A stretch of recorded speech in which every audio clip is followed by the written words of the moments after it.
On January 21st, 1981, a young South African couple, Robert and Sharon Jordan, were visiting Palmyra. Almost 7 years had passed since Mac and Muff Graham disappeared. That afternoon, Sharon went for a walk down the beach and made a startling discovery.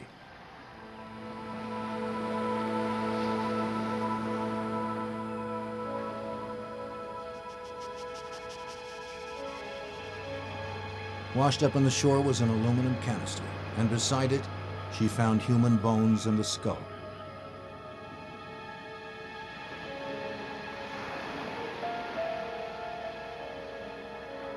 Around one of the bones was a wristwatch.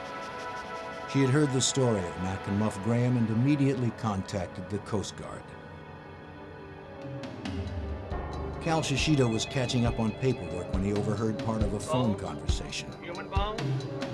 Palmyra? First he heard the words human bones, and then Palmyra. Where's Palmyra?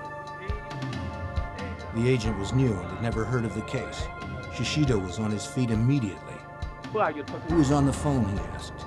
The agent told him it was the Coast Guard. Shishido quickly took the phone and told the Coast Guard to ask the couple who had discovered the bones to stay on the island and wait for them. When I first heard that, of course, I was really excited because I thought, whoa, somebody found some bones on Palmyra, and it had to be the Grahams, and I thought, this is it.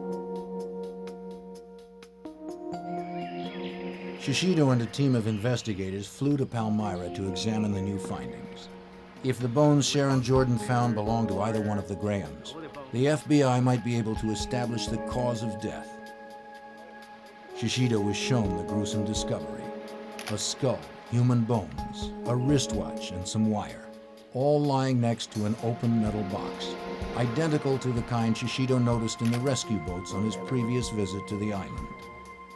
He speculated that the wire had been wrapped around the case and had somehow come loose. Then when the case came ashore, it had opened and the bones had spilled out. Since a second container had been missing from the Navy rescue boat, Shishido felt the other victim might still be inside. Divers were sent to search the surrounding waters, looking for a container like the one found on the beach. But in the shark-infested waters, the divers found nothing.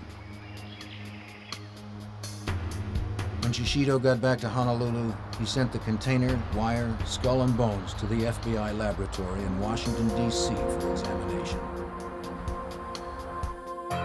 The skull belonged to a Caucasian woman in her late 40s or early 50s. Dental records showed that it was Muff Graham's.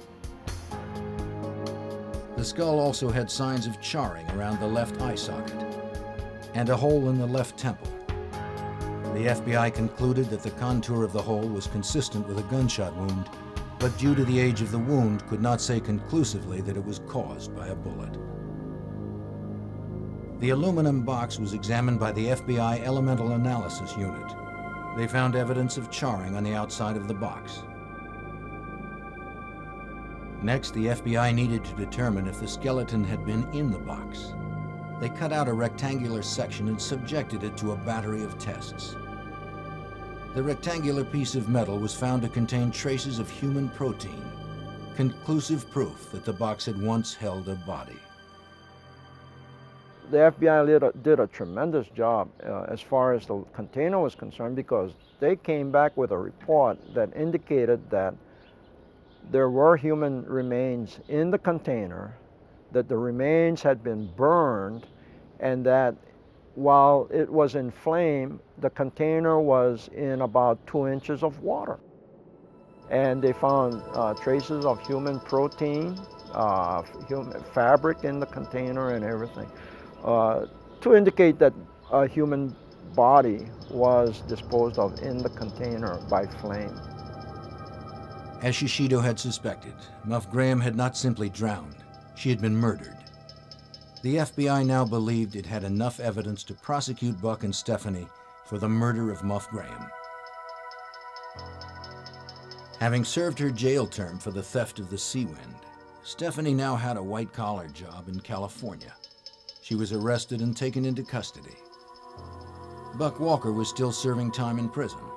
or so Shishido thought. When I sent our agents in the state of Washington a lead to put a detainer on Buck Walker, I found out that he was an escapee. And so I thought, oh no, not again. You know, are we going to have to do this search all over for him? We found that there was only one woman that had visited him, and that she had visited him the day before his escape. A trace was placed on the woman, which led them to her car, parked in a motel in Yuma, Nevada. The FBI was notified and set up a stakeout. When Buck and another man came out of the motel and approached the car, the FBI moved in. He was considered an armed and dangerous fugitive, wanted both for murder and jailbreak.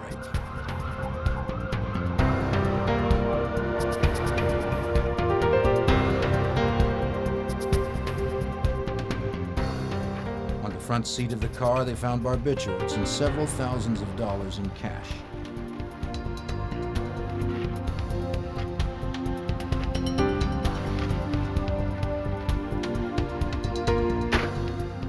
Buck Walker was arrested and charged with the murder of Muff Graham. Stephanie Stearns was also arrested and charged with the same crime, though they would be tried separately. Because of the publicity the story had generated in Hawaii, the trials were moved to San Francisco. Both cases were assigned to federal prosecutor Elliot Inoki. The motive for the crime was never in doubt. The motive was they were without a seaworthy vessel. The only other couple on the island was leaving shortly. They were running out of food, and they didn't know when any other vessel would get there, if at all, because this was becoming the end of the so-called season when you could expect people to visit the island. So you had people running out of food and provisions with an inability to get anywhere. Inoki knew he could show Buck and Stephanie had opportunity and motive to kill the Grahams. But first he had to prove in court that Muff Graham was murdered. He also needed to completely discredit Buck and Stephanie's story that the Grahams had drowned. As Inoki began constructing his theory of the case, Shishido was busy putting holes in Buck and Stephanie's defense. The FBI had already found evidence of human protein on the sides of the aluminum box. But since the bones were found next to it, Inoki wanted additional proof that the body had actually been in the box. Therefore, ruling out the possibility of Muff drowning as Buck and Stephanie had claimed, he contacted San Francisco's chief medical examiner, Boyd Stevens. Finding the skeleton together is supportive that Miss Graham was in that box and therefore held together. It's not possible for me to really say that she couldn't have stayed together if she had been out of the box. However, the problems that would be required is that the skeleton has to stay together even after it's disarticulated. And that's an extremely strong argument that that could not have occurred if she had died and just been laying on the lagoon bottom. The second is that the skeleton has to come ashore together, and that's just not really possible. Shishido also decided to test Buck and Stephanie's story that the Grahams' dinghy, the Zodiac, had been found overturned. Of course, you know, a later investigation showed that if the boat had capsized the way they said they found it, the outboard motor would have been inoperable because of the salt water going into the engine itself. And of course, we made a test to find out whether the Zodiac could actually tip over accidentally, and we tried to force it to turn upside down, banging into things with 3 or 4 men sitting on one edge of the boat, and it just wouldn't tip over. Inoki also asked medical examiner Boyd Stevens to examine Muff Graham's skull in order to corroborate the FBI's findings that Muff had been murdered. Inoki knew that having 2 highly respected sources would strengthen his case. Stevens found flat abrasions to the skull, consistent with prolonged confinement in a box, such as the aluminum container. The key issues for us was the flattening of the skull, which represents that it had been placed against a hard, flat surface. primarily across the left side of the face. And what I'm pointing to is the nose, the eye sockets, and what would be the cheek and life, and of course the teeth. One of the things that was evident about the skull of Miss Graham is that this whole area about the face had been planed down so that it was a flat surface. And if you can imagine, if I take this skull and put it across a flat surface, and let's just say this table is coated with sandpaper, and I work it back and forth for a period of time, eventually I would shave it down till it was a flat surface. There was a second plane showing that the skull had changed position and again had been exposed to a flat surface with motion for a long period of time. We used that as an argument that the skull had been within the box and moving. If the body had been buried in the coral sand, then it would not be a change that we would expect to see. And coffin wear is not seen if somebody's buried in dirt or in coral. It's seen if they're in a hard surface container.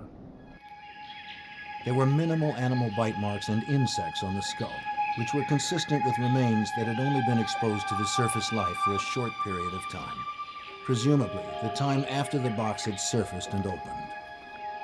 But what about the charring on the skull in the metal box? Did this show an attempt to destroy the body? One of the questions we had been asked is whether we could prove that the skull had been burned with an acetylene torch. People who were at Palmyra when Buck and Stephanie were there saw Buck with an acetylene torch. The FBI believed this is what caused the burns to the skull. If Inoki could have Stevens corroborate this, he could further implicate Walker. If a person is exposed to a flame, there may be burning of the outer portions of the skin, but until the water's evaporated, the tissue can't burn. And it takes a heat period to boil the water off or evaporate it before the tissue can actually burn. Acetylene torches, of course, run fairly hot, and they would do that process fairly rapidly. The marks on the skull clearly showed the use of an extreme source of heat. Further evidence that Muff had been murdered. The forensic evidence overwhelmingly proved that Muff Graham had been murdered. A trial date was set.